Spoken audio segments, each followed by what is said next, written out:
Agora está gravando. Então vamos lá. A gente vai continuar o que a gente já iniciou na semana passada, que é uma introdução à Bíblia. Então a gente falou de algumas coisas. O que a Bíblia é, o que a Bíblia não é. Coisas bem simples, básicas, mas que são importantes, né, no dia a dia. Como, por exemplo, entender que a Bíblia não é um livro sobre nós, mas um livro sobre Deus. Ela revela quem Deus é. E como Deus não muda, ele permanece sendo o mesmo até hoje e agindo é, entre nós, né, da mesma forma ainda nos dias hoje. Então, como nós queremos ser como ele, né, no sentido de andar como ele andou, né, seguir o exemplo de Cristo, a gente acaba sendo de tabela, né? A Bíblia acaba sendo assim, acertando a gente de tabela. E se ela revela Deus e a história de Deus na humanidade, a história do povo dele, e a gente quer ser, né, seguir o exemplo dele, a gente acaba se vendo ali também e usando disso para... Deixa eu só fechar aqui o microfone de alguém que está aberto, estou até me... Deixa eu ver se é.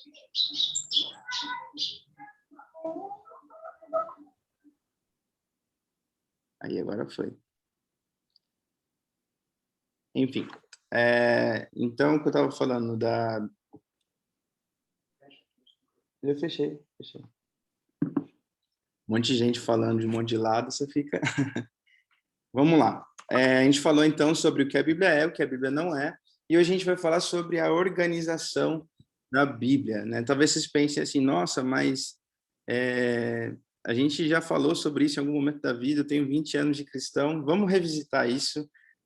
Como a gente falou na aula passada, a intenção é trazer todo mundo aí para o mesmo patamar, conversar, né, de igual com todo mundo, para a gente ter base bíblica para construir e sonhar coisas maiores. Né? O que Deus tem para a gente é bem grande, mas precisa de um fundamento sólido, né? Precisa de uma base. Então, hoje a gente vai falar sobre a organização da Bíblia, uma vez que a gente já entendeu o que é a Bíblia. Né? Eu queria que alguém que estava na semana passada falasse um pouquinho da aula da semana passada para vocês, o que a gente conversou, como que ficou entendido o que é a Bíblia, só para a gente conversar um pouquinho aí.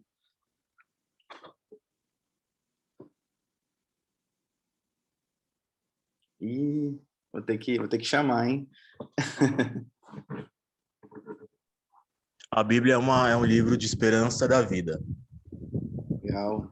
Falou bastante sobre isso, sobre a esperança cristã. Então, O que a Bíblia narra também, a gente falou. Uhum. Legal. Ela é esperança. Muito bom. Quanto de permissão a gente está e disposição que a gente está dando para ouvir a palavra de Deus. Uhum. Quem mais quer falar aí?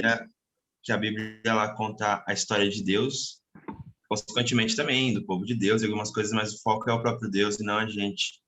Então, ter uma visão correta, uma visão cristocêntrica da Bíblia também é importante, porque senão a gente começa a recortar ali pontos muito específicos só para agradar o nosso ego. Então, tendo uma visão correta aí do que é a Bíblia, o que ela conta, como isso impacta a nossa vida, a gente consegue ter uma leitura correta e uma forma de viver correta. Legal. E o que a Bíblia não é também. Sim. Mas eu tô atrás de uma frase lá que eu até deixei bem negrito assim no slide sobre o que a Bíblia é. Quero ver se alguém Palavra lembra. de Deus. Isso É Deus aí. falando. É isso daí. A Bíblia, ela é tudo isso que a gente conversou. É uma carta de esperança, é uma carta de amor, é, é, é a história do povo de Deus, é a ação de Deus no mundo, mas a Bíblia, acima de todas as coisas, ela é a palavra de Deus. E isso é maravilhoso, porque apesar de ter sido escritas por homens, né, ela é inspirada por Deus e, consequentemente, é a palavra de Deus. Por mais que sejam vários livros, ela pode ser vista como um todo, porque o fio condutor ali é essa inspiração de Deus, é a revelação de Deus. Então, isso é uma coisa que a gente tem que guardar. A Bíblia é a palavra de Deus. A gente até falou que muitas teologias vão dizer que ela contém a palavra de Deus por ter sido escrita por mãos humanas, mas nós cremos que houve inspiração, permissão da parte de Deus para que tudo que fosse escrito, né, fosse a vontade dele, fosse a revelação dele. Então, ela é a palavra do próprio Deus. E aí a gente leu Romanos 15, 4, que eu quero até ler para vocês de novo, que está escrito assim: pois tudo que no passado foi escrito, para o nosso ensino foi escrito, a fim de que pela paciência e pela consolação das Escrituras tenhamos esperança. Então, é isso. É um livro sobre esperança, é um livro que é palavra de Deus para o nosso ensino. Aí, beleza, a gente falou sobre o que não é a Bíblia e agora a gente vai falar sobre a organização da Bíblia. Uma coisa que eu quero falar para vocês, quando eu compartilho uma tela, eu não consigo ver todo mundo. Então, talvez se você fizer um sinalzinho assim de, quero falar, tal, talvez eu não veja. Tem um recurso que é aqui embaixo, né, para quem está no computador ou no celular, lá em reações, que você consegue levantar a mão. Se vocês quiserem fazer isso, levantar a mão, aí eu fico sabendo certinho e consigo saber quem quer falar. Ou vocês chamam aí no bate-papo, que eu consigo ler. Inclusive, eu vou ler aqui, que a Maiane mandou. Estamos muito felizes com a EBD, tem sido um tempo de muito aprendizado e eu particularmente estou muito grato porque a EBD é algo que eu tive a vida toda e agora nessa nova fase da nossa vida, voltar a ter essa rotina aos domingos de manhã é muito gratificante. Amém. Eu gosto muito também, sempre participei de escolas bíblicas, escola dominical, né? O nome muda de lugar para lugar, assim, mas a intenção é a mesma, é passar o ensino, né, do Senhor. E eu, assim, considero a minha fé formada pela escola bíblica, então eu valorizo de verdade isso tudo que a gente está vivendo aqui. Vamos lá. Vocês estão vendo o slide certinho, né? Legal, então vamos lá. A gente vai falar sobre autoria e data. E aí aqui a gente tem muita coisa interessante para a gente perceber, entender. Começando pelos autores. Como nós já sabemos, a Bíblia não tem um único autor, né? Estou falando daqueles que escreveram. Existem muitas discussões, muitas linhas teológicas, muitas pessoas falando sobre esse assunto, né? E as opiniões são as mais diversas. Vocês vão encontrar datas diferentes dessas que eu estou passando para vocês, porque nós temos aí inúmeras, como eu falei, inúmeras linhas teológicas. Até mesmo linhas que ficaram muito fortes, como, por exemplo, uma linha teológica mais liberal, uma linha teológica mais conservadora, coisa que a gente, às vezes, acaba pensando que só são essas duas, o conservador e o liberal, mas tem muito mais coisa, muito mais subdivisões dentro desse todo. Então, a gente vai falar aqui um pouco, né, de como a Igreja Metodista percebe, entende, né, isso tudo. E aí, começando então pelos autores da Bíblia. São cerca de 40 autores, e eu fiz questão de colocar aqui inspirados por Deus, né, para a gente entender que foram homens realmente que Deus inspirou, e justamente por ser inspirada, apesar de ter sido escrito por homens, nós podemos chamar a Bíblia de palavra de Deus, por causa da inspiração, por causa desse fio condutor que é a palavra de Deus. Pastor, quem são os 40 autores da Bíblia?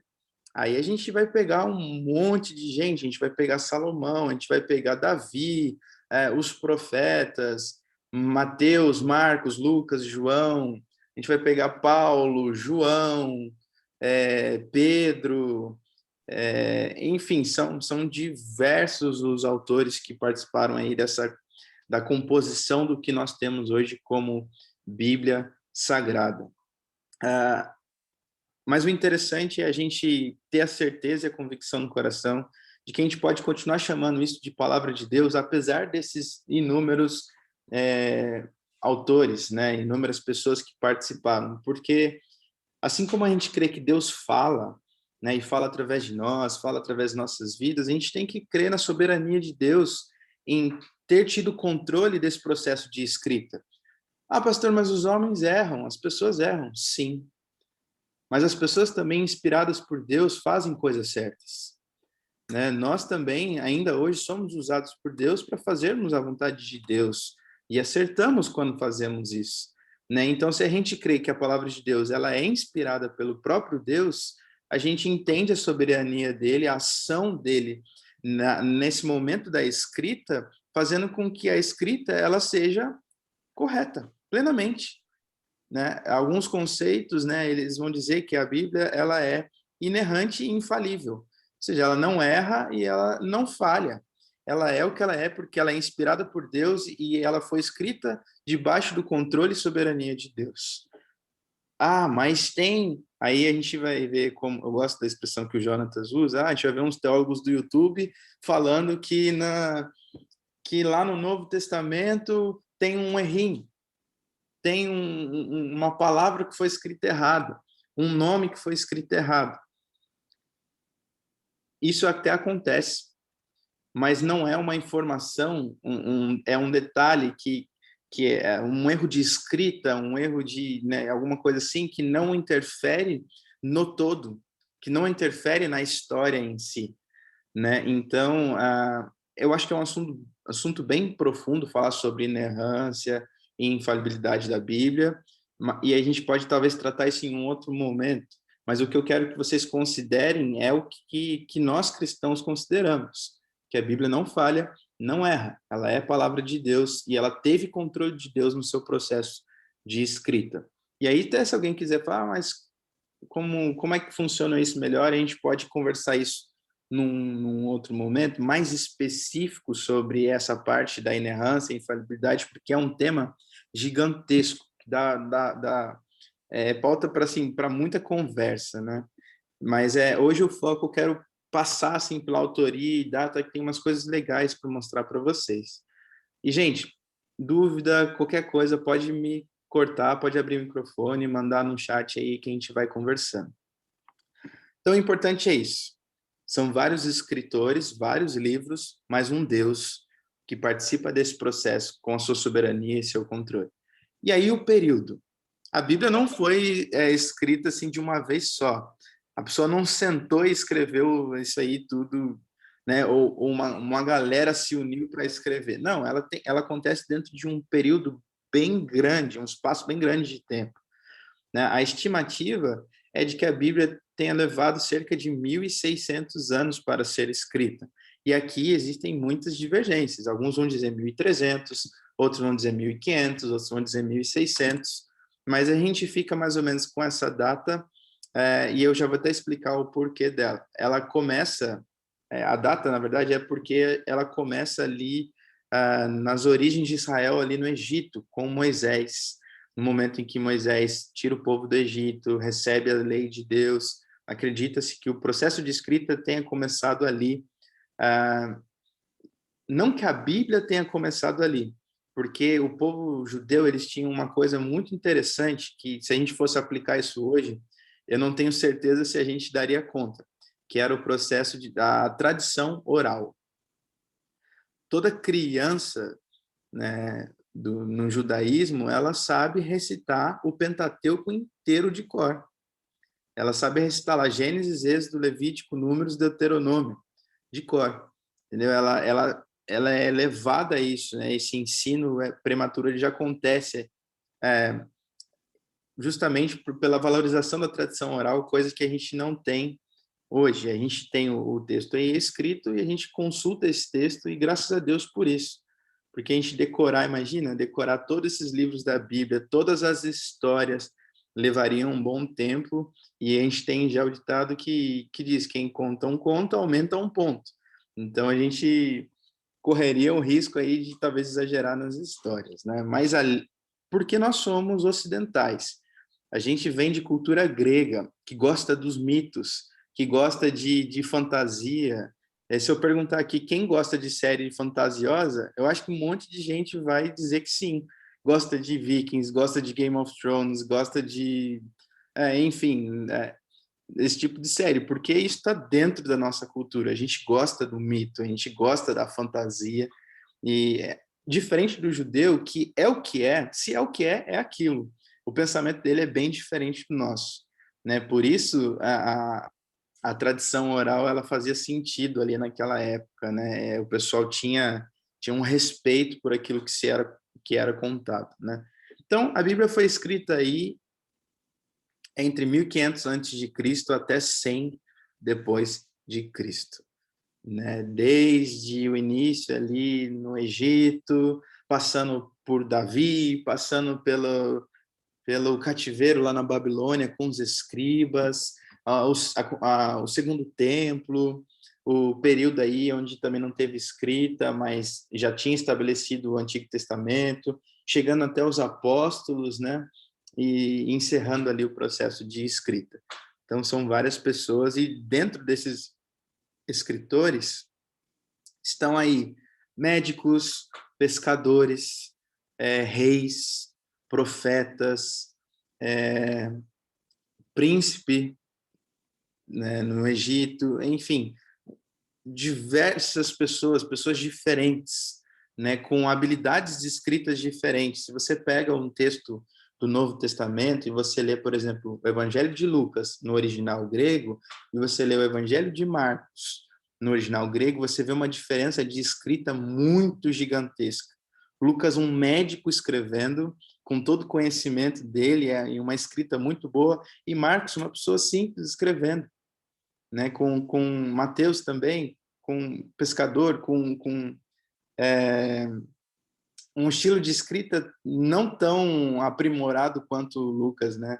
O médico. Então você vê essas diferenças, né, de escrita, e é bem legal a gente ver isso daí. Então aqui, cerca de 40 autores, um período de mais ou menos 1.600 anos, né? Existem aí contradições em relação a essa data. E aí nós precisamos levar em conta a tradição oral, o que eu estava falando para vocês aqui, né? E aí a gente até se pergunta, a Bíblia sempre foi esse livro que a gente conhece? Esse livro grandão, assim, né? É que hoje em dia você tem tanta Bíblia fininha, né? Mas antigamente era uma chulapa, assim, né? É, e pesada, grande, com as letras grandes, né? Ela sempre foi isso, essa Bíblia que a gente conhece? Não. Ela começa a tomar essa forma, né? Esse formato de conjunto de livros na época do Segundo Templo, quando o templo de Davi ali é reconstruído, né? Aí ela começa a ser estruturada como uma Bíblia, de fato, né? Um conjunto de livros. É o que a gente vai falar sobre formação da Bíblia hebraica, né? Conhecida por nós como Antigo Testamento.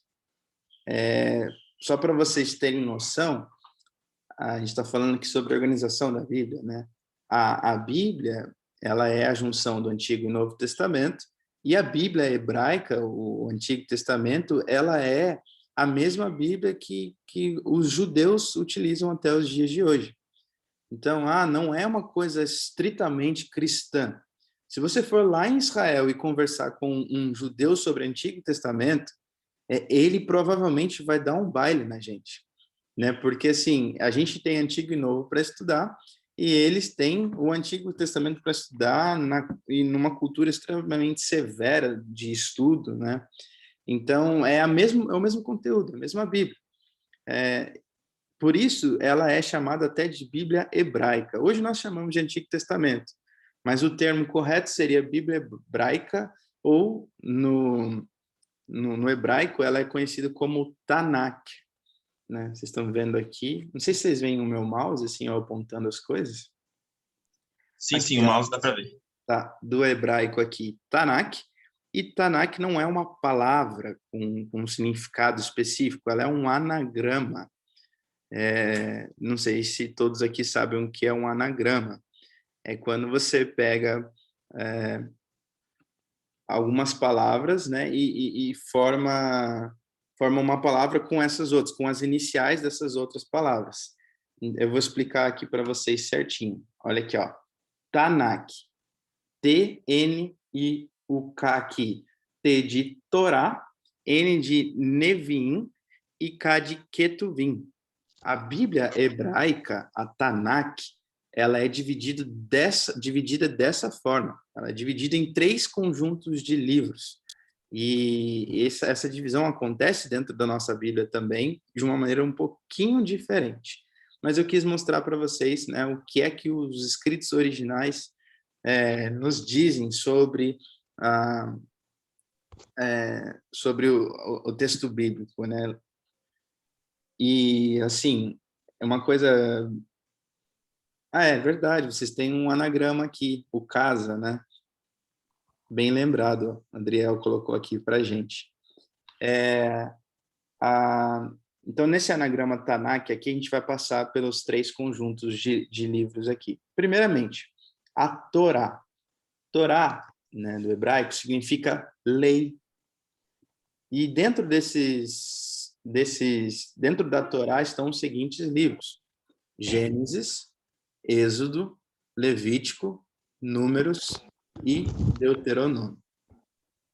Esse é conhecido como Pentateuco por nós, né? São 5 primeiros livros da Bíblia, conhecido como lei para os judeus, né? Para aqueles que são de língua hebraica.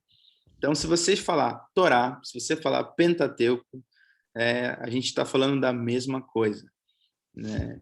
A única diferença é que o judeu entende o Pentateuco como lei, né? A gente entende também como lei de Deus, mas a gente sabe que Gênesis, por exemplo, é narrativa, é a história da criação do mundo, a história de outros homens de Deus, Abraão, como a fé chegou ao nosso conhecimento. Enfim, essa é a Torá. Depois também a história lá do povo no Egito, Levíticos e Números, né, livros mais especificamente sobre leis, né? Mas, enfim, essa aqui é a lei para o judeu. Vocês já tinham ouvido falar desse tipo de divisão, ou pelo menos do Pentateuco? Acredito que sim, né? E aí? Sim, o pessoal está respondendo aqui. Tá. Alguém já tinha visto essas divisões aí do hebraico em si? Torá, Nevim, Ketuvim? Eu não sei, talvez isso talvez não, mas seria legal se alguém tivesse visto, ficaria surpreso. Eu só tinha ouvido falar só do Torá aqui nas minhas aulas de música lá até. Meu professor costumava querer explicar essas coisas, ele uma vez falou sobre Torá e tal, mas agora o Nevin que tu vinha eu não conhecia não. Legal. É novidade. Bom, agora tá aí. Nevim, então, se refere ao livro dos profetas. A palavra Nevim é profetas, né? O plural de profeta no hebraico. E dentro desse conjunto de livros, estão aí livros históricos, né? Para nós, Samuel, Reis, e uma curiosidade até, a gente costuma falar assim, ó, 1 Samuel, 1 Reis, 2 Reis. Mas o jeito certo de se falar, inclusive, é 1 Samuel e 1 Reis. Por quê? É primeiro livro de Samuel, primeiro livro de Reis, segundo livro de Reis. Só que a gente herda essa questão de falar primeira por causa das cartas. A gente fala 1 João, primeira é 2 João, então a gente acaba herdando isso lá do Novo Testamento, que é o nosso primeiro contato, né? Normalmente, quando alguém chega à fé, ele chega ali no Novo Testamento, a gente até falou isso na semana passada, ele lá, 1 João, 2 João, 1 Coríntios, 2 Coríntios, e aí quando a gente chega no Antigo Testamento, a gente está falando também 1 Samuel, 1 Reis, 1 Crônicas, não, é primeiro livro de Samuel, então o artigo ele é masculino, mas só curiosidade. E aí dentro desses Nevim aqui, então, estão esses livros todos, né? Josué, Juízes, Samuel, Reis, Isaías, Jeremias. Enfim, essa lista toda de livros aqui que vocês bem conhecem. E aí a gente parte, então, para o terceiro grupo dentro do Antigo Testamento, que são os Ketuvim, que são os escritos, né? A palavra Ketuvim significa escritos.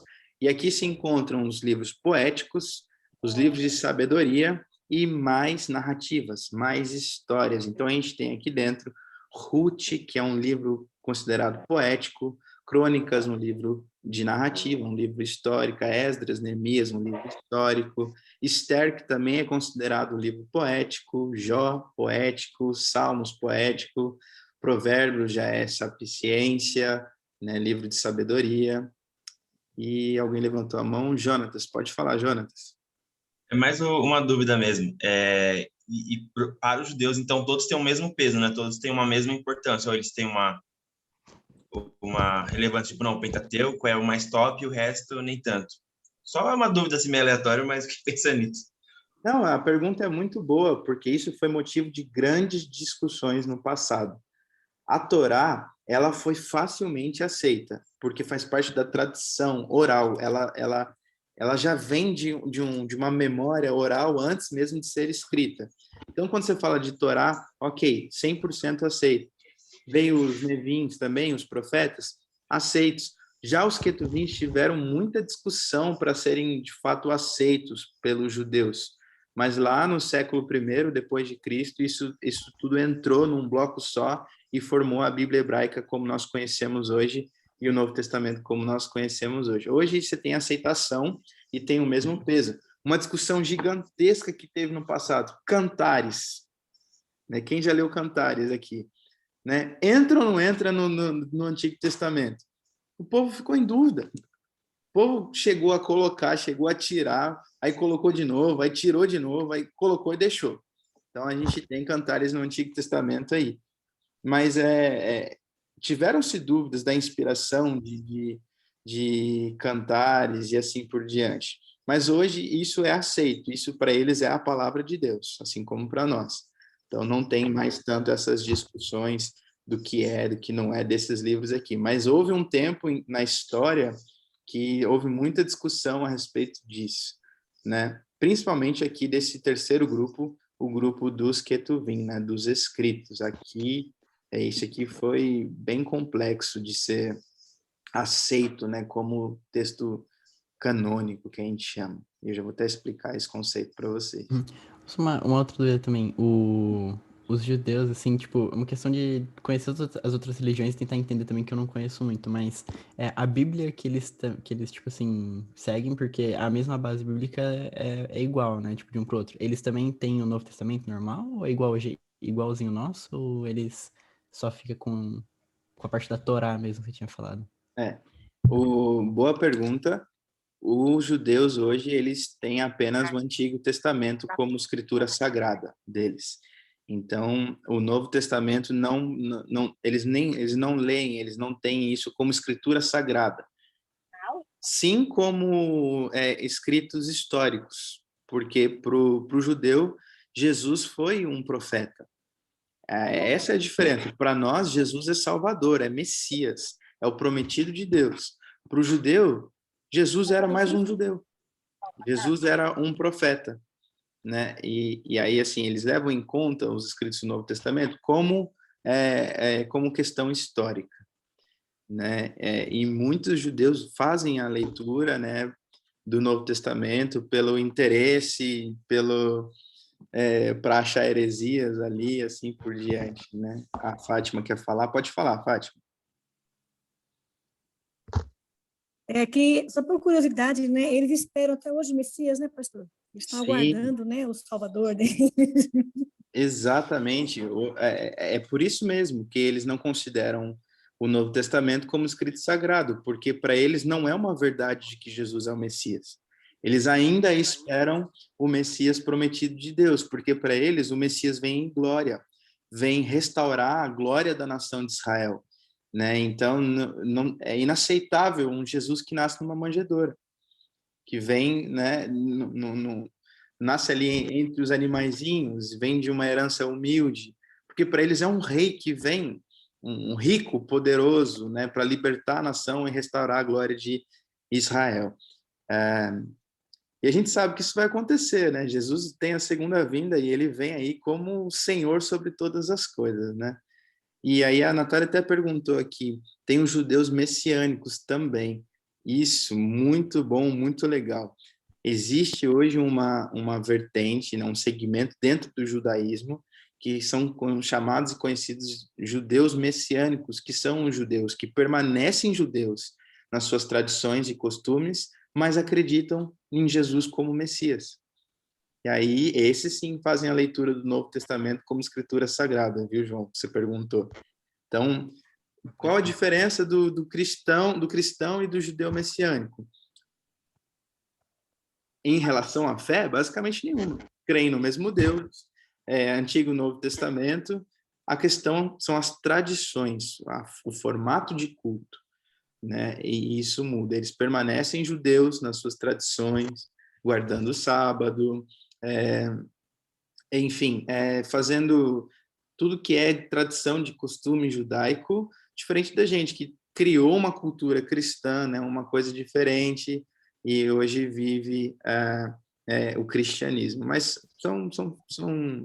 a fé ali é próxima, né?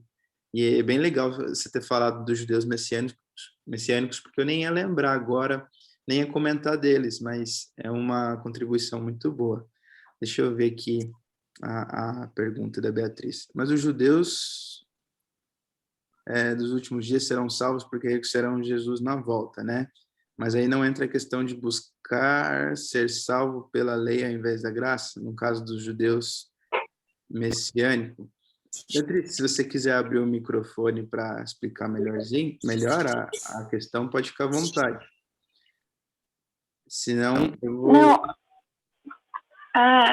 falando dos judeus messiânicos, aí eu fico sempre numa dúvida, porque se eles ainda mantêm a tradição e as leis, então eles, por mais que acreditam em Jesus, eles consideram a graça ou não? É apenas a questão da tradição mesmo? Não, é a questão da tradição, porque assim, a graça, ela é uma verdade até no Antigo Testamento, embora não seja um conceito formado.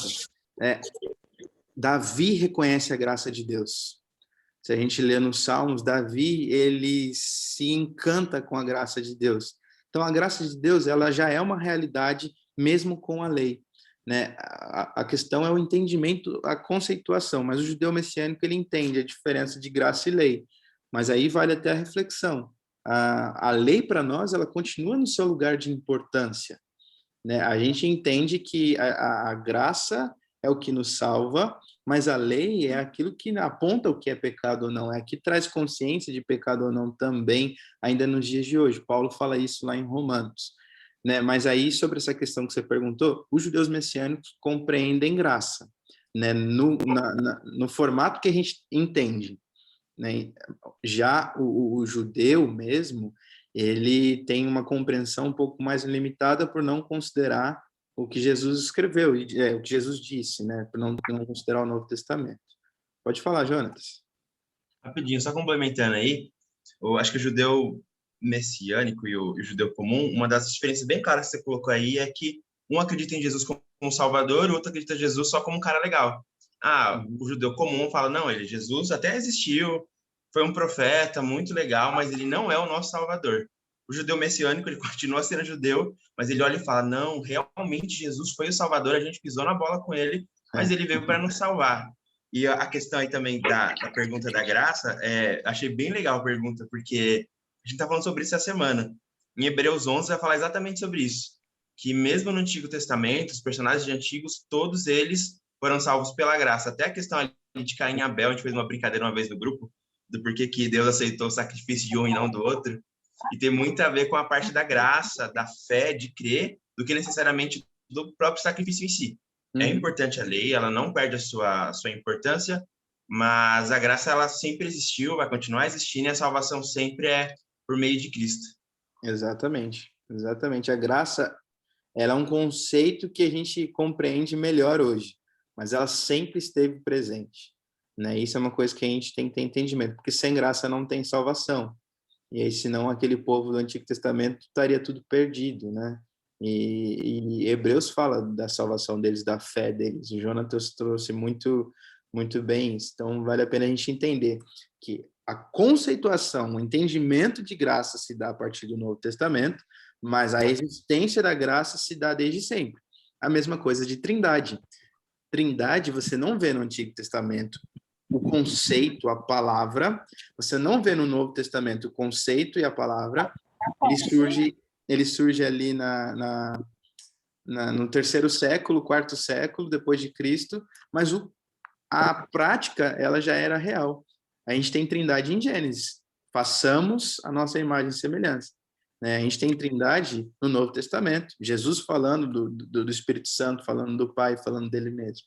Né? Então isso é uma coisa legal. Não sei se alguém começou a falar aqui, pareceu que alguém abriu o microfone. Não? Então, beleza. Gente, entenderam essa parte aqui? Podemos continuar dessa divisão da Bíblia aqui hebraica? Tá tranquilo, né? Não é uma coisa que vocês precisam decorar, gente. Agora sair falando na igreja, né? Gente, a Bíblia hebraica ela é dividida em Torá, Neviim, Ketuvim. Isso aqui é curiosidade. É uma coisa para vocês, enfim, terem como Acertar na gincana, quando a gente tiver. Isso daí, ó, o João trouxe uma coisa boa. Isso aqui é pergunta de gincana, é pergunta de quiz bíblico aí que a gente vai ter futuramente, né? Mas eu acho que é tranquilo, dá para a gente entender. Então, valendo uma caixa de bombom, a Natália falou. Pode ser, hein? Então é o seguinte, Antigo Testamento, Bíblia hebraica é a mesma coisa. O Antigo Testamento, ele não nasce no cristianismo, ele nasce no judaísmo. E nós temos herança judaica na nossa fé. Né? Então, a gente vem desse lugar, a gente vem dali. Então, não adianta a gente dizer que não tem relação, porque tem, é o mesmo livro. Eles chamam de Tanakh, Bíblia hebraica, nós chamamos de Antigo Testamento. E dentro desse Antigo Testamento, especificamente da forma como a Bíblia hebraica ela é dividida em Torá, Neviim, Ketuvim, lei, profetas e escritos. A nossa divisão é um pouco diferente, a gente já vai ver isso já já. Então, é só essa curiosidade aqui. E aí, a gente tem que falar sobre uma coisa, sobre canonicidade, sobre cânon. E até faltou um acento aqui, né, na palavra cânon aqui. Depois eu corrijo. O que é cânon? Se a gente for pegar a palavra pela palavra, ela é norma, regra. Mas hoje ela é entendida também como um catálogo, assim por dizer. Não, é o conjunto de livros. Então, nós temos o cânon veterotestamentário, palavra para gincana bíblica também, hein? Difícil.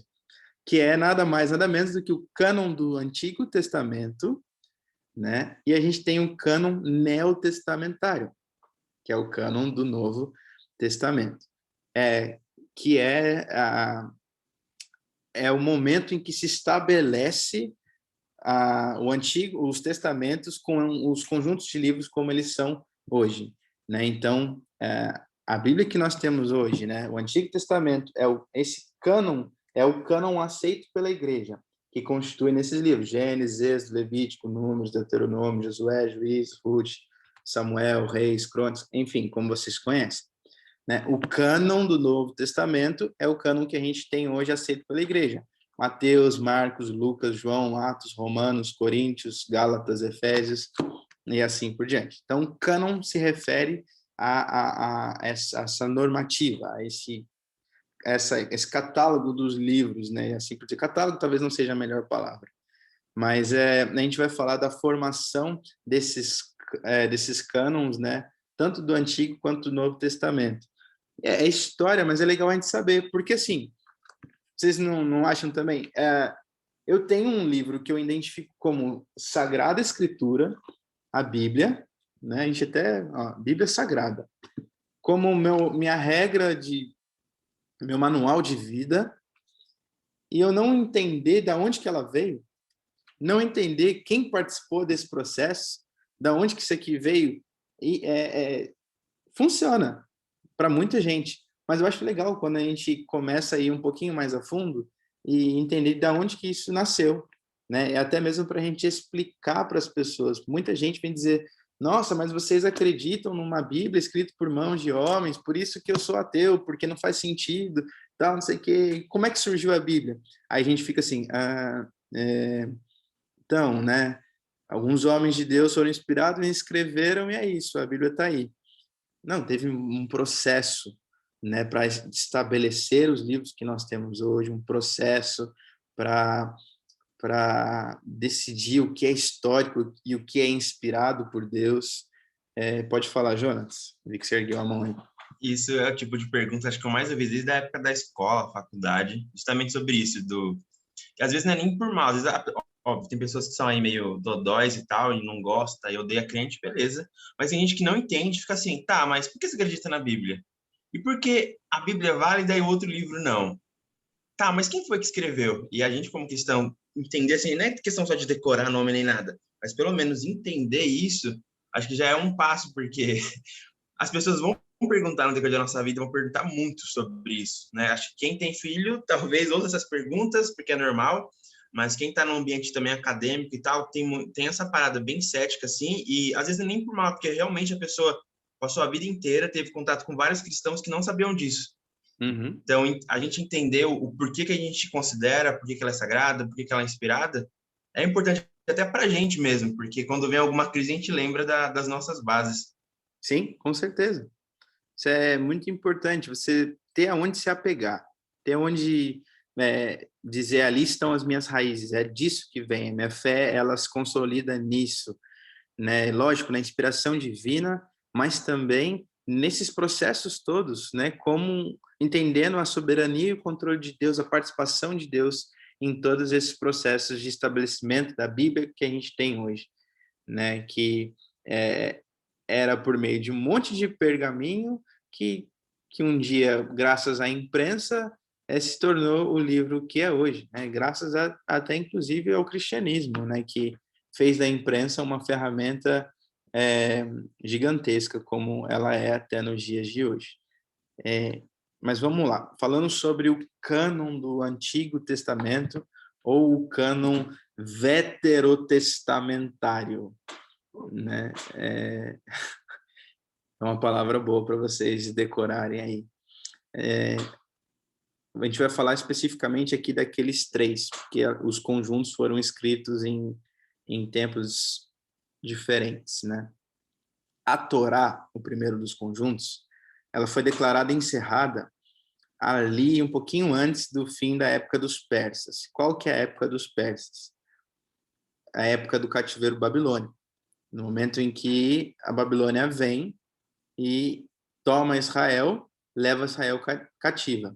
Esses eram os persas. Então, entre 400 e 330 antes de Cristo, né? E aí depois a gente tem os Nebiim, que se situa por volta de 200 antes de Cristo, e aí a gente tem o encerramento dessa coleção que a gente chama de Bíblia Hebraica, né, incluindo os Ketuvins ali em primeiro século depois de Cristo, no concílio de Yabné. E eu acho que inclusive, eu peguei o slide antigo, porque eu tinha feito uma correção aqui. Esse concílio, ele pode ser chamado também, eu vou até pegar aqui, concílio de Jamnia. Deixa eu ver se eu acho o outro slide aqui.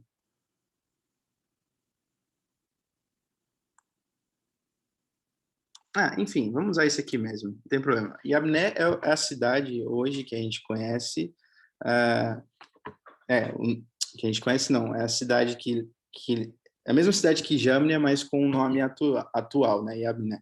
Então, no século I, que se instituiu de verdade o Antigo Testamento como nós conhecemos. Até então, eles tinham acesso à Torá, eles tinham acesso aos Nebiim, eles tinham acesso aos Ketuvim, como escritos separados, blocos separados.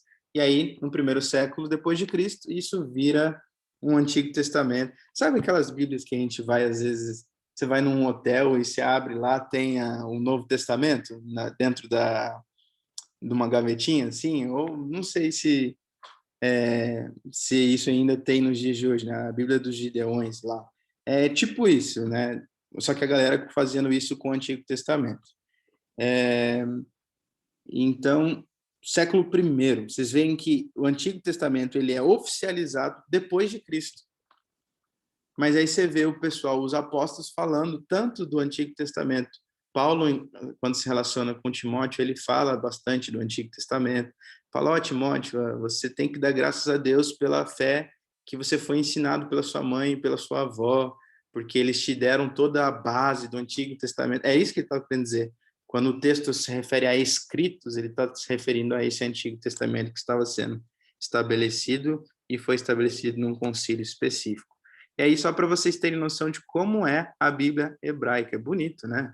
Olha aí. Isso aqui é uma foto de um pergaminho. Esse aqui é um texto que é chamado texto massorético, que o texto da Bíblia hebraica, ele não tem esses tracinhos e pontos aqui embaixo, estão vendo? E essas anotações laterais. Os escritos originais não têm. O texto massorético, que a gente chama, são traduções um pouco mais modernas do que os textos originais, que incluem, né, sinais massoréticos, pontuações e comentários, né, para facilitar a leitura. Ao meu ver, aqui não facilita nada, né? Mas porque a gente não entende. Mas para quem é especialista e estuda o texto bíblico, isso aqui vai apontar com mais facilidade vogais, a forma de como se pronuncia. Então, você tem lá, por exemplo, um texto no original sem vogais, que só quem realmente vivia naquela época conseguia ler aquilo com uma fluência, né? E aí a necessidade desse texto massorético, né, para auxiliar na leitura, né? Até para ter maior fluidez e maior entendimento, né? O pessoal comentou aqui, é a NTLH deles, é bem verdade, é isso daí, é a versão atualizada deles aí do texto Genial. bíblico. Deixa eu ver o que o Jonas comentou. Bonito é um pouco, mas gosto da minha mesmo em português. Também fica mais fácil de ler, né, gente? Mas que é bonito, eu acho. E aí a gente fala sobre a canonicidade do Novo Testamento, né? A formação do cânon do Novo Testamento. Ele já é um pouquinho mais para frente, né? Ele já é mais rápido o processo de transformar ele em cânon, né? Porque a gente já tem uma sociedade muito mais estruturada, a gente já tem bibliotecas, a gente tem Alexandria, a gente tem tantos outros lugares de influência e poder no mundo, né? E a gente tem Roma, a gente tem agora foi Constantinopla, são lugares de conhecimento, a gente tem já filosofia grega, a gente tem pensadores famosíssimos já nessa época, então o processo de escrita era muito mais fácil do que o Antigo Testamento. Por isso, num curto espaço de tempo, é formado o cânon do Novo Testamento, né, que foi escrito ali, né, cerca de 40, 50 depois de Cristo até os anos 100 depois de Cristo. E aí, no Concílio de Laodiceia, em 363 e 364 depois de Cristo, às vezes a gente acha ruim uma reunião demorada de 3, 4 horas, esse povo se reuniu por 2 anos para decidir umas coisas. Então, é interessante. Eram clérigos, eram bispos, né, presbíteros da época, que se juntaram em Laodiceia durante 2 anos para discutir inúmeras questões. E uma delas iniciou-se ali uma discussão oficial a respeito do cânon do Novo Testamento, né? Como que seria esse cânon? Mas foi só em 367 depois de Cristo, com um bispo bem conhecido chamado Atanásio de Alexandria, que também tinha costume de escrever cartas. E é uma coisa interessante, gente. Nós temos epístola de outros cristãos a Coríntios, a Laodiceia, a Efésios. O que tem no nosso texto aqui, na nossa Bíblia, são as de Paulo, porque Paulo era apóstolo. Mas desse bispo,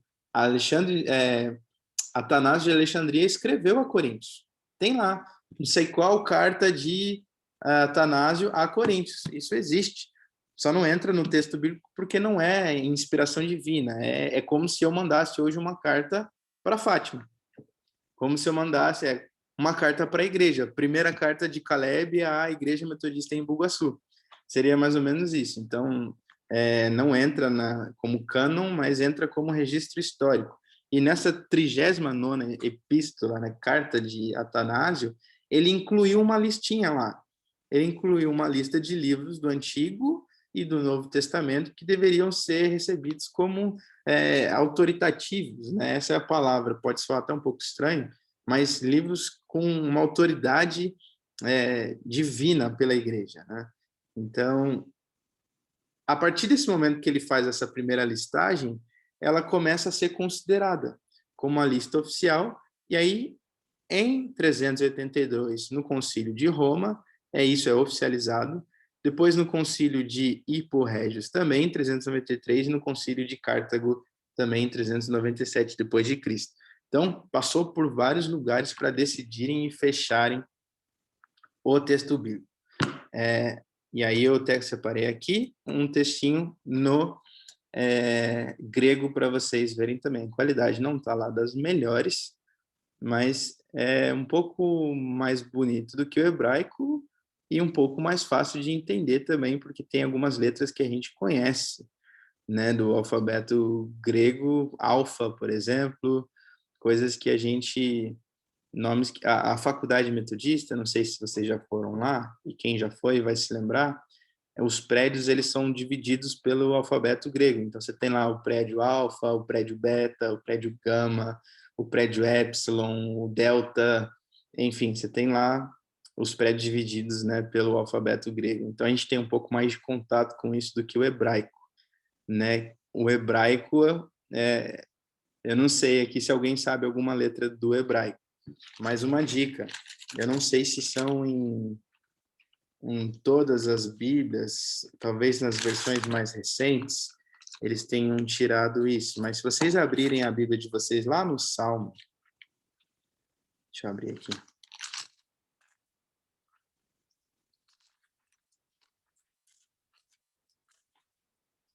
Essa minha, que inclusive já não tem mais.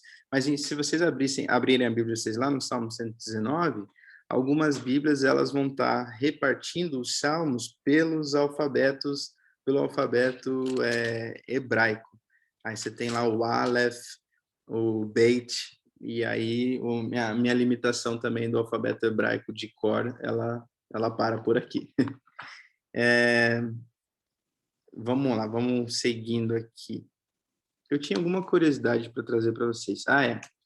Antes de a gente passar para cá. Uma coisa importante. Não podem ter errado deixando algum livro de fora, porque se as pessoas escolheram os livros, quem são eles para escolherem? Por que fizeram isso? Não podem ter deixado de fora? E aí eu vou responder isso com uma questão muito simples, com uma coisa muito simples. Nós cremos na soberania de Deus, cremos na ação de Deus, no controle de Deus. Por isso que a gente diz para as pessoas, não se preocupe, Deus está no controle. Não, vá em paz, porque Deus sabe de todas as coisas. Não, fique em paz, porque Deus está com você. A gente crê nisso, a gente prega, a gente fala sobre isso, e eu creio profundamente nisso. Posso dizer para cada um de vocês, Deus está com vocês, agindo na vida de vocês. E não é diferente nessa época aqui. Deus estava nesses concílios com essas pessoas que participaram dessas decisões tão importantes, assim como Ele está nas nossas reuniões ainda nos dias de hoje, que a gente decide coisa importante. Quando a gente vai decidir alguma coisa para a nossa igreja, a gente não senta e ora, Deus, nos guia em tudo que nós formos fazer aqui, que a sua vontade prevaleça, né? Esses homens de Deus também agiram dessa forma e por permissão de Deus o texto bíblico chegou a nós como ele chegou até os dias de hoje. Porque se Deus quisesse tirar alguma coisa, ele tinha tirado no meio do caminho, né? Como tentaram, mas não deu certo. Lutero mesmo falou assim, gente, vamos jogar a carta de Tiago no fogo. Não tem necessidade de ter Tiago nem Apocalipse na Bíblia. O Lutero que é o famoso da Reforma Protestante. Ele falou assim, esses dois livros não passam de cartas de palha para a gente colocar no fogo e deixar ser consumido. Por ele, tinha tirado, mas ele respeita o cânon, né? Ele respeita a tradição e ele deixa, né, esses textos aí E a gente tem até hoje o Apocalipse para dar um pouco de medo e um pouquinho de dor de cabeça para a gente tentar interpretar e ler aqui. Tô brincando, mas é só porque é um texto um pouco mais complicado, mas a gente tem ferramentas e recursos para isso, né? Então, se apeguem a isso. Deus sempre esteve no controle e os livros que chegam até nós nos dias de hoje são os livros que o Senhor permitiu que chegassem, porque é a vontade dele, são os livros que são inspirados por ele. E aí tem uns os outros. Tem Atos, o livro de Atos que a gente lê é o livro de Atos escrito por Lucas. Existe um livro que chama Atos de João. Não está no texto bíblico, mas é um texto extracanônico, ou seja, se tem um cânon, que é o que a gente tem hoje em mão, e tem uns livros extracanônicos, ou deuterocanônicos, que são livros que compõem, ajudam a perceber a história, mas não são considerados inspirados, né? E o Jonatas levantou a mão, pode falar. É só comentar também que, justamente na cena que você está falando, a gente tem que tomar muito cuidado também para não cair em algumas coisas meio, como posso dizer, sensacionalista. Cada 2 anos, geralmente, se vocês procurarem na internet, vocês vão achar essas reportagens. Por exemplo, a Galileu, a Isto É, sempre revezam entre eles ali, daqui da mesma editora. Num texto, por exemplo, assim, descoberta histórica mostra que Jesus tinha uma mulher, tal. Então, sempre a gente tem esse tipo de coisa. O que isso tem a ver com os nossos textos, com aquilo que a gente tem hoje? Uma das coisas que, pelo menos, eu vi bastante na faculdade, enfim, até nessas próprias reportagens, era: quem não garante que não esconderam essa verdade porque a igreja quer controlar as pessoas, meu Deus, e tal. O próprio texto bíblico acaba mostrando isso, não só o texto bíblico, como a própria história. O exemplo que eu dei aí, por exemplo, desse tipo de reportagem falando que foi achado um texto histórico, que realmente é histórico, onde dizia que Jesus tinha uma mulher, por exemplo, um texto de 400 anos depois de Cristo, que também se encontrava lá em Alexandria antes de pegar fogo a maior biblioteca aí que a gente já teve, mas era um texto que era histórico, mas não era real. Como assim? Foi uma pessoa que não viveu no contexto bíblico, foram pessoas que conheceram a cultura cristã, acharam legal, mas falaram assim: poxa, tá muito legal, mas se a gente mudasse essa parte aqui? Foi justamente isso, a própria reportagem em si começa a mostrar que eram textos que foram escritos depois, assim, todo o que a gente tem de texto bíblico hoje foram de pessoas que conviveram com aqueles personagens, principalmente no Novo Testamento. Então, o que você vai ver ali dos evangelhos foram pessoas que viveram o caminhar com Cristo. Você vai ver de Atos, foram pessoas que viram aquilo acontecer. E o que você vê desses textos, assim, tipo, nossa, Jesus teve uma mulher, foram de séculos e séculos depois disso, de uma cultura que não conviveu com aquilo e que olhou aquilo e pensou: poxa, e se a gente mudasse isso a nosso gosto? Que é justamente o que a gente faz hoje no Brasil. A gente olha a Bíblia e fala: não concordo com isso. E se a gente mudasse isso? E se eu só ficasse com essa parte e deixasse a outra? E às vezes a gente pega só o título da matéria e fala: meu Deus, olha aqui, ó, um documento de 500 anos depois de Cristo diz que ele teve uma mulher. Mas nenhum outro documento se comprova isso. Não existe nenhum achado histórico, arqueológico. Aí eu estou pegando a parte mais arqueológica para trazer. Comprova isso. Foi alguém que há muito tempo atrás falou: Jesus teve uma mulher. Não conviveu, não participou daquela cultura. E às vezes a gente pega só esse texto chamativo e fala: não, é verdade, tá? E começa a pôr a Bíblia. Não, olha que a Bíblia está errada. Quando que, na verdade, até cientificamente falando, aquilo não chega a ser evidência, não serve para nada. Acho que o Adriel levantou a mão. Sim. Não sei se você terminou, se eu falar alguma coisa, senão eu já passo Não, para... terminei, era só isso, só pra gente tomar cuidado justamente, porque é esse tipo de coisa que vira e mexe acontece. É sempre assim, cada 2 anos sai uma reportagem que só requentam a mesma reportagem e joga lá no blog, na revista, enfim. Sim. Adriel, se quiser falar, pode abrir o microfone.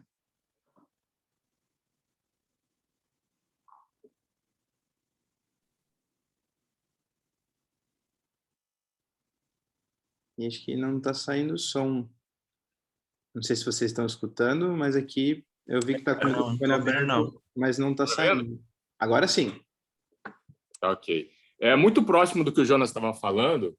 Existem muitos desses textos que foram escritos depois e atribuíram a Tiago, a João. Mas, na verdade, eles não foram escritos por Tiago, por João. Foram pegos esses nomes para dar uma quantidade de credibilidade a esses textos. Aí.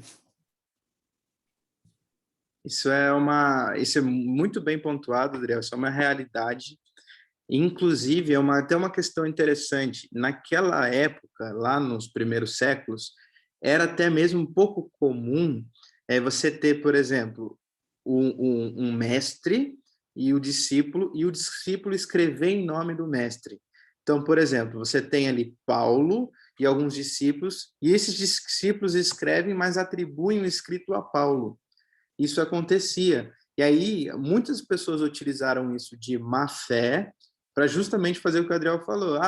Então, a gente atribui a João, a gente atribui a Tiago, porque o estilo de escrita é próximo, e para ter aí engajamento nas nossas leituras, para conseguir mais gente para ler o nosso texto. Mas os textos não foram de João, não foram de Tiago, não são inspirados por Deus, são históricos e muitas vezes até heréticos. Né? Então, essa é uma coisa bem interessante da gente ressaltar aqui. Senão a gente vai começar a querer colocar a Bíblia em jogo. E eu achei bem interessante essa contribuição. Não sei se você ia falar mais alguma coisa, Adriel. Se era isso mesmo? Não, tá isso aí. Legal. A Beatriz Helena perguntou aqui lá da Bíblia hebraica, na hora que eu estava falando sobre o alfabeto, né, o alfabeto e tal, ela perguntou se é tipo Selá. Não, Selá é uma expressão. Ela aparece muito lá no livro de Salmos. Até hoje não se sabe ao certo o que ela quer dizer, mas muitos acreditam, como os Salmos eram canções, eles acreditam que tem a ver com algum tipo de sinal musical, né, para as pessoas daquela época, para o mestre de música ali, né, na hora que ele está tocando e ele vê o selar, é como se fosse hoje uma partitura e ele entender algum tipo de sinal ali. Então, não sei que nananã, selar, não sei que nananã, entendeu? Então, é mais ou menos hoje o entendimento que se tem, mas o significado específico é debatido. Né? Tem muitas Uma curiosidade muitas meio que aleatória interpretações. também desse sei lá, é que o Kanye West lá, quando ele fez o álbum lá do Jesus Skin lá dele, que tem várias músicas, né, que ele faz o Sunday Service, tem um lá que se chama Sei lá. E aí eles, acho que se não me engano, tipo, durante o álbum é como se fosse uma pausa mesmo, como se fosse um interlúdio mesmo. E que era o que eles diziam que significa, né, o sei lá.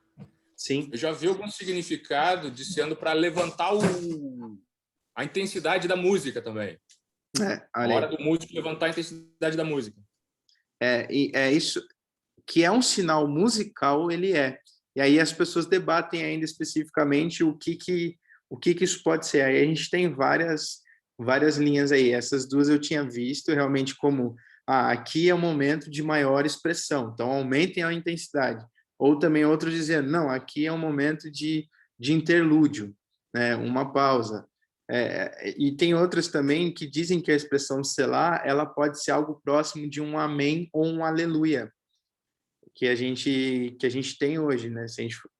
A gente usa bastante o aleluia, palavra hebraica, né? Mas o selar também pode ter sido atribuído para alguma coisa desse tipo, né? Então, são vários, são debatidos aí os seus vários significados, mas são curiosidades bem interessantes. E aí, dito isso tudo, gente, eu estou aqui no último slide, basicamente, eu peguei isso aqui de um vídeo que a gente vai assistir para encerrar, que a gente já está encerrando, que é aqui sobre o cânon bíblico e nas diferentes tradições cristãs, né? O Zedequias está falando aqui, glória a Deus e aleluia, exatamente, sei lá, pode ser uma expressão próxima disso daí. Aqui, na primeira a gente tem aqui a Igreja Católica, né, Apostólica Romana, como a gente conhece. Como que é o cânon bíblico deles hoje? Ele é composto pelo Antigo Testamento, por livros deuterocanônicos, que até comeu aqui uma parte da palavra, que são livros extracanônicos, como, por exemplo, o livro de Baruque, entre outros livros que estão ali na Bíblia Católica. Se vocês pegarem, o Antigo Testamento deles não é igual o nosso. Macabeus, Judite, exatamente. Então, você tem ali, se pegar a Bíblia de Jerusalém, você tem esses textos todos ali, a Bíblia Católica. Mas Está errado. São livros históricos que trazem um apoio histórico para a narrativa da história do povo de Deus. Mas, pela Igreja Protestante, não são considerados livros inspirados por Deus, mas isso não significa que o conteúdo deles não seja verdadeiro, né? É diferente entre você ter uma coisa inspirada por Deus e outra coisa que não é inspirada por Deus, mas também não deixa de ser verdade. Por exemplo, eu tenho essa... não sei, deixa eu ver um exemplo aqui. Por exemplo, água é boa e faz bem para a saúde. A gente sabe que isso é uma verdade, não necessariamente está dentro do texto bíblico, entendeu? Então, a gente pode se apoiar em outros fatos também para auxiliar a construção da história do povo de Deus. O Edson colocou aqui o livro de Tobias, também faz parte desses livros deuterocanônicos. Vamos ver aqui a pergunta. As testemunhas de Jeová têm a Bíblia como a dos católicos? Eu não sei te dizer, viu?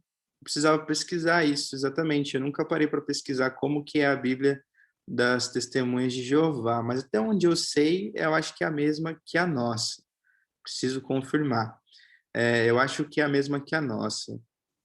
Enfim, o Edson perguntando, por isso que eles possuem 7 livros a mais? Exato, porque o cânon deles assume os livros deuterocanônicos como livros, né, pertencentes ao cânon, né, que a Bíblia deles forma, né? Eu não sei só sobre a Testemunha de Jeová, vou pesquisar, na próxima aula eu trago essa informação para vocês. A Igreja Ortodoxa, por exemplo, diferente da Igreja Católica, ela tem o Antigo Testamento, ela tem os livros deuterocanônicos aqui da Igreja Católica, mas ela tem mais livros ainda da época, né, do Segundo Templo, né, mais escritos do Segundo Templo, e tem o Novo Testamento. A Igreja Protestante, que é a igreja ali que se dá em 1517, né, com o início da Reforma Protestante, ela assume apenas o Antigo Testamento e o Novo Testamento, que é a Bíblia que a gente lê nos dias de hoje. Curiosidade só, rapidinho, idiomas bíblicos. Quem sabia que eram esses 3 idiomas que tinha na Bíblia? Hebraico, aramaico e grego koiné. O Antigo Testamento ele é escrito em hebraico. Partes de Esdras e partes de Daniel são escritas em aramaico. Aramaico era a língua falada por Jesus, né? Então, se alguém perguntar para vocês que língua que Jesus falava, aramaico. Essa era a língua ali do povo da época, e falava também grego koiné, que é o grego comum. Então, o Novo Testamento ele é escrito em grego koiné, que é diferente do grego clássico. Se você for ler Sócrates, Platão, Aristóteles, né, vocês vão ler um grego clássico, que era um grego de Atenas, né, rebuscado, assim, bem erudito. Se você for ler o grego da Bíblia, é o grego koiné, que é o grego comum, coloquial, está na língua do povo, está no povo, para o povo entender. Esses são os 3 idiomas que a gente encontra dentro do texto bíblico. Então, hebraico, aramaico, em partes de Esdras e Daniel, e grego koiné. Embora o aramaico fosse a língua falada por Jesus, não foi a língua em que os textos foram escritos, porque o império se comunicava em grego, então faria muito mais sentido escrever no grego em si. Nessa época teve tradução da Bíblia hebraica para o grego, que é chamada de Septuaginta, curiosidade, e aí depois, lá mais ou menos alguns 4, 5 séculos depois, também nasce a Bíblia no latim, que é chamada de Vulgata. A Bíblia católica, ela vem dessa Bíblia chamada Vulgata, né? O texto da Bíblia católica é da tradição da Vulgata. A nossa Bíblia, ela vem dos textos originais, ou seja, o nosso Antigo Testamento ele é traduzido do hebraico e o nosso Novo Testamento é traduzido do grego, graças a Lutero, que fez essa primeira tradução, e a gente aqui especificamente, João Ferreira de Almeida, né? A gente usa bastante essa Bíblia em Nova Almeida atualizada, João Ferreira de Almeida, Revista Atualizada, foi o cara que fez essas traduções para a gente. E a gente tem hoje uma Bíblia que chama Interlinear, que é bem legal de vocês verem, que é a Bíblia que tem o escrito em grego e embaixo o português, ou o escrito em hebraico e embaixo o português. que quem faz isso é um professor aqui da nossa faculdade, da nossa universidade metodista, que ele traduziu toda a Bíblia, assim, literalmente, as palavras como elas devem estar ali, né? Não fez correção, por exemplo, na formação da frase. Então, você vai ler lá, por exemplo, às vezes você vai ler, parece Yoda falando, porque a construção das frases é diferente, entendeu? Mas ele traduziu essa Bíblia interlinear, palavra em hebraico, o seu significado em português. Exatamente. E é bem legal, porque é uma conquista para nós metodistas, e ele é um dos maiores filólogos do mundo hoje, né, em língua hebraica, grega e mais uma que ele fala que eu já nem lembro mais, que é tipo assim, celta, sabe? Uma coisa assim. São estudiosos de língua, né?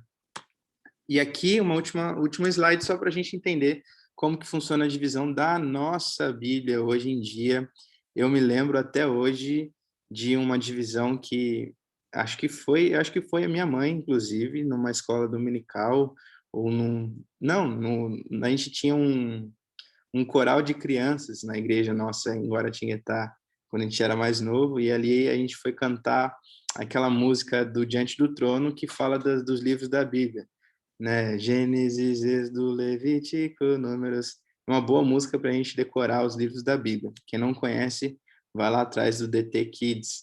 E nessa época ela deu um cartãozinho para todas as crianças com uma estante assim, os livros organizados, né, para a gente saber que livro era o quê.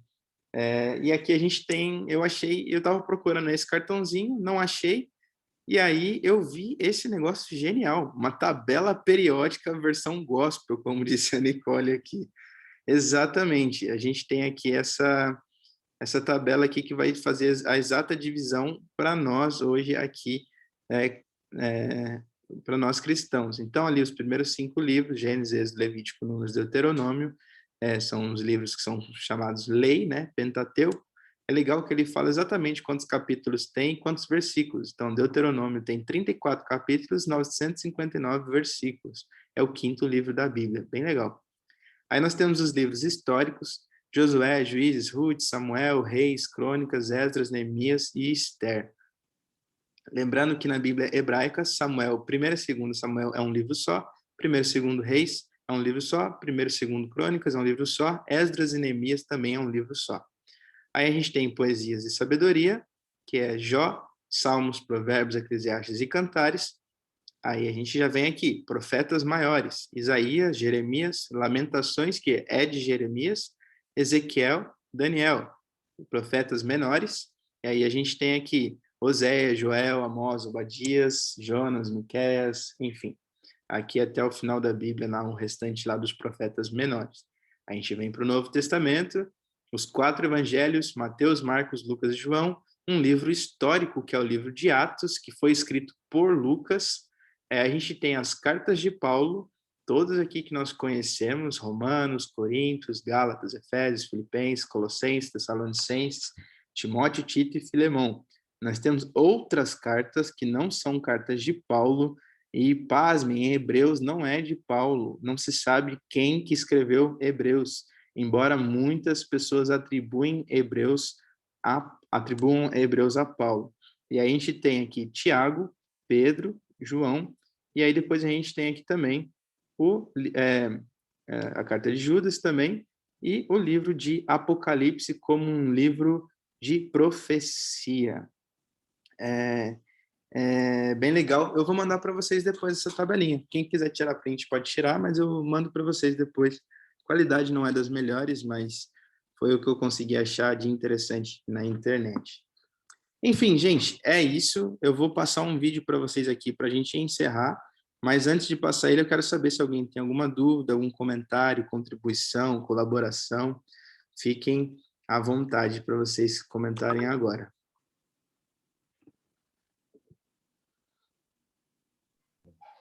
Só para adicionar ali, quando você falou das traduções, quando a Igreja Católica traduziu para o latim, que, se não me engano foi no Concílio de Nicéia, eles adicionaram os 7 livros. Aí, posteriormente, quando o Lutero traduziu, ele voltou ao cânone original e traduziu para o alemão. É isso aí. Boa, obrigado pela contribuição, Adriel. É bem isso aí mesmo.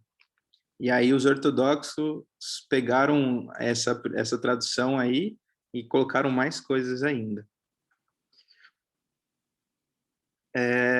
No vídeo que a gente vai ver vai mostrar isso, inclusive. Né? Eu não vou passar para vocês. Não sei se alguém quer falar mais alguma coisa, alguma contribuição. Ou a gente pode passar o vídeo. E aí, gente? Podemos? Para a gente encerrar, que já está dando 11h30, que é o nosso horário aí que a gente estipula. Então, eu vou passar o vídeo para vocês aqui. Vamos lá. Deixa eu só abrir ele.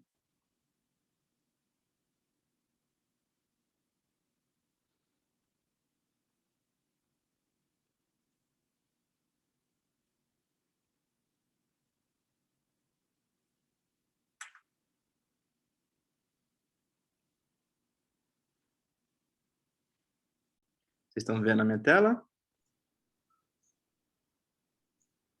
Tá. Beleza. O vídeo é em inglês, mas ele tem uma legenda aqui bem grandona que tá para todo mundo ler. Infelizmente, eu não achei nada em português que trouxesse esse assunto, assim, com essa... Não que não tenha, mas eu achei bem legal a forma desse vídeo aqui. Vamos lá. The Bible. It's one of the most influential books in human history. It explores the big questions of why we exist. It's inspired many people to do amazing things. And confused many others. And you've probably got one sitting around somewhere. So, what is the Bible actually?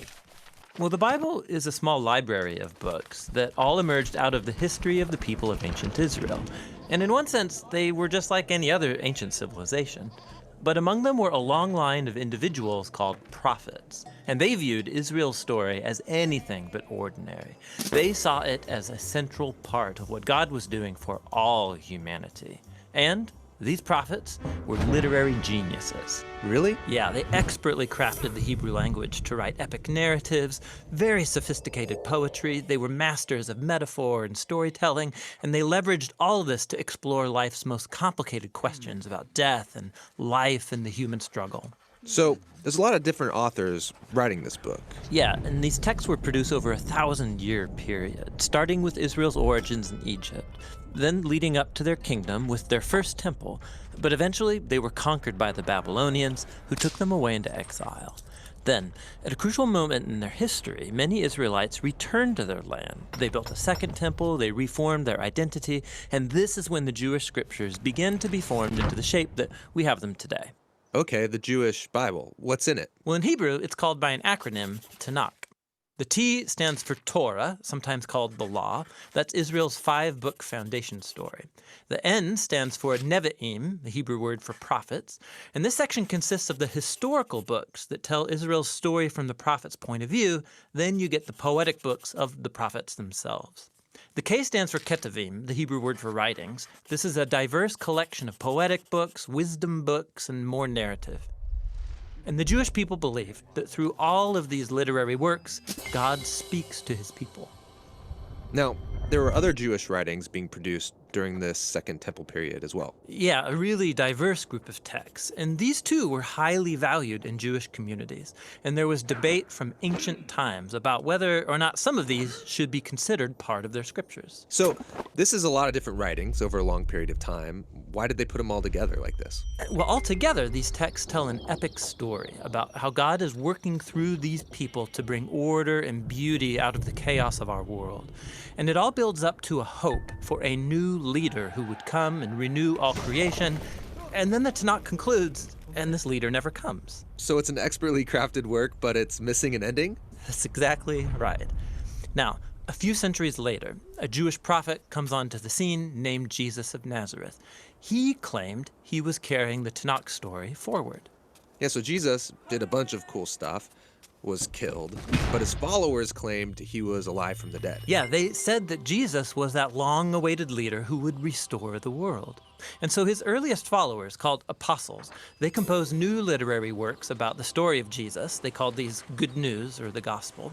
They formed an account called Acts about the spread of the Jesus movement outside of Israel. And then they circulated letters to different Jesus communities all around the ancient world. And they saw these writings as part of the scripture. Yeah, the apostles wrote all of this as the fulfillment of that epic story found in the Tanakh. And they were continuing the literary genius of the Jewish tradition.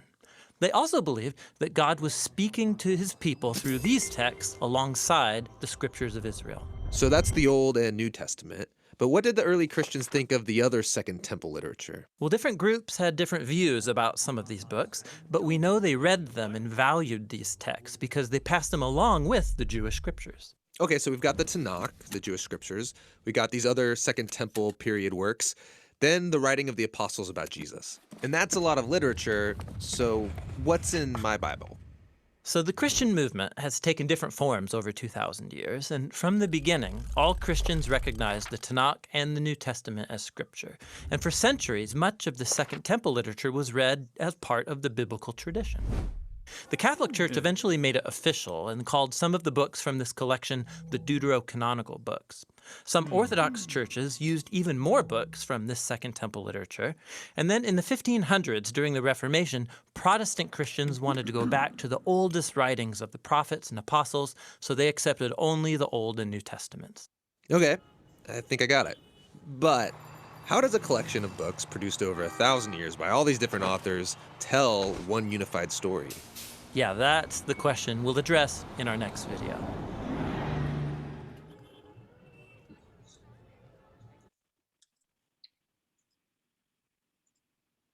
Isso aí, gente. Esse é o The Bible Project.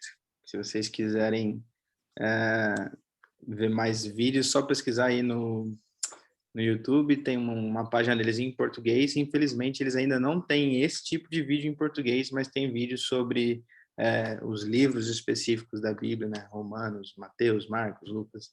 E é bem legal. É sempre desenhado, assim, bem explicadinho. Eu acho bem bacana, assim, para a gente entender melhor.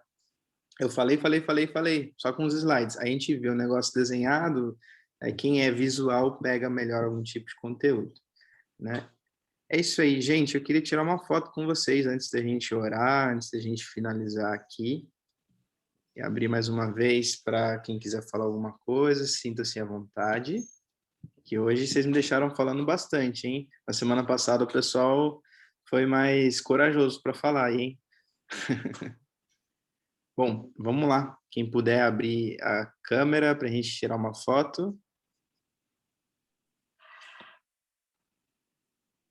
Esperar o pessoal abrir. Não sei se alguém vai abrir.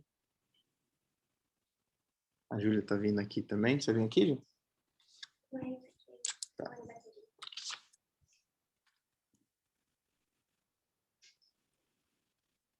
Então, todo mundo abriu? Vamos lá? Vamos tirar dá todo mundo um sorriso aí. 1, 2, 3 e... Aê! Beleza. Valeu, gente. Muito obrigado. Deus abençoe.